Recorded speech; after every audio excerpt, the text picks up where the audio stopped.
Sam Houston and his army spent 2 weeks at Jared Gross's plantation. He trained his men and convalesced after marching east away from the advancing Mexican army.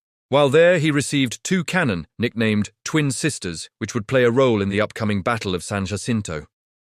In addition, Houston commandeered a steamboat, which he would use to ferry his men across the Brazos River. The boat would continue to render service to the Texas Revolution, transporting Mexican President Antonio Lopez de Santa Anna to Houston to negotiate a treaty following the war's decisive battle. The final battle of the Texas Revolution lasted only 20 minutes. It completely flipped the conflict's script within 24 hours of the guns falling silent. Just a month and a half before, Mexican forces under President Antonio Lopez de Santa Anna sacked the Alamo, massacred its defenders, and did the same to nearly the entirety of Colonel James Fannin's 400-man army. The remaining Texans, now under Major General Sam Houston, were on the run, exchanging land for time as he made his way east to the Brazos River. When the smoke cleared on April 21, 1836, the Texans had defeated Santa Anna and had him as their prisoner. The Battle of San Jacinto was the culmination of a month and a half of marching and training. Houston's decision to retreat east throughout much of March and April 1836 was not a popular one.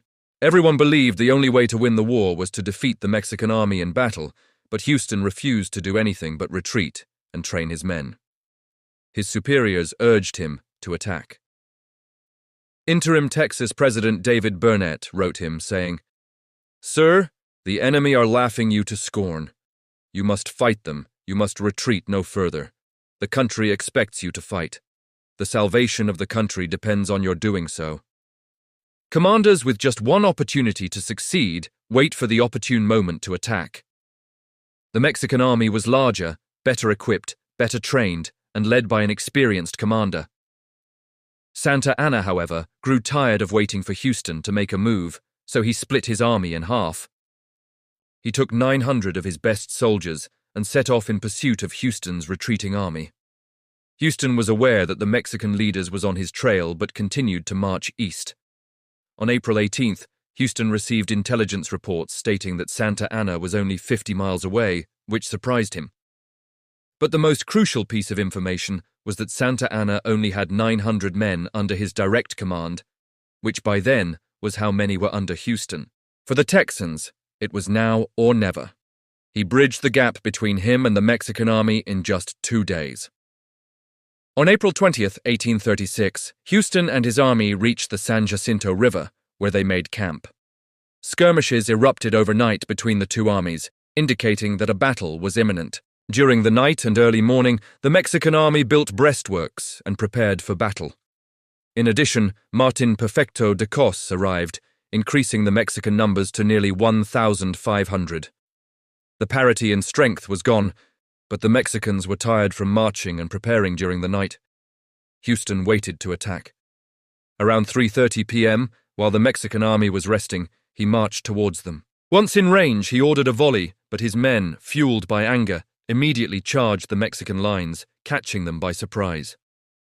This lack of discipline turned out to be an asset and overwhelmed Santa Anna's men. Houston himself was injured. As he rode towards the Mexican breastworks, he would be hit in the right ankle, shattering the bone. It would eventually become infected, and he would have surgery to remove the fragments, but it would cause him discomfort for the rest of his life. The battle was over in 18 minutes. Although it was short, the killing continued for hours as the Mexican army disintegrated and its men fled. Both Anglos and Tejanos clubbed, stabbed, and killed in a frenzy, seeking revenge for the massacres at the Alamo and Goliad. Houston himself tried to stop the killing several times, but his men threatened to kill him if he interfered.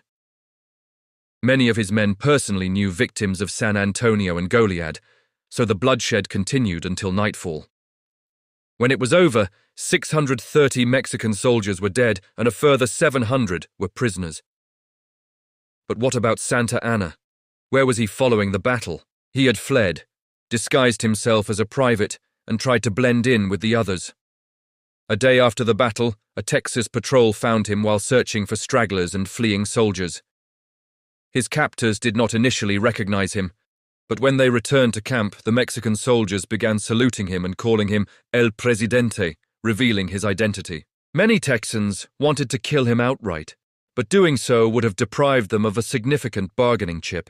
They could use him to leverage the Mexican government into recognizing Texas independence. Another reason for keeping him alive was that the Texans were still in immediate danger. Santa Anna had split his army, and he was only fighting with part of it. By having him in custody, the remaining Mexican forces could be convinced to surrender or exit Texas. Houston demanded that he order the rest of the Mexican army to retreat and leave Texas, or they would kill their leader. The remaining Mexicans followed the order, bringing about the end of the Texas Revolution. The fighting was over, but not for Santa Anna. He remained a Texas prisoner, and while in custody, there were several attempts to assassinate him. Santa Anna signed 2 treaties of Velasco. The first was public, recognizing the Republic of Texas and establishing the Rio Grande as the border between Texas and Mexico. It was a treaty made under duress, with his only choices being to sign or die. The public treaty's legitimacy was questionable, so there was a second, secret treaty in which Santa Anna promised to convince the Mexican Congress to ratify the public one. However, making a deal with such a wily individual was no guarantee of success. Instead of returning home immediately, he went to Washington, D.C. and met President Andrew Jackson. After this visit, he returned to Mexico, landing in Veracruz, his hometown. Once back in Mexico City, he unsurprisingly reneged on the deal and did not attempt to convince the Mexican government to ratify any treaty or acknowledge Texas independence. Instead, he promised that Mexico would reassert its control over Texas. From the Mexican perspective, then, Texas was a rebellious province within the Republic of Mexico. Texas's independence and the Rio Grande as its border would not be settled until the conclusion of the Mexican War in the 1840s.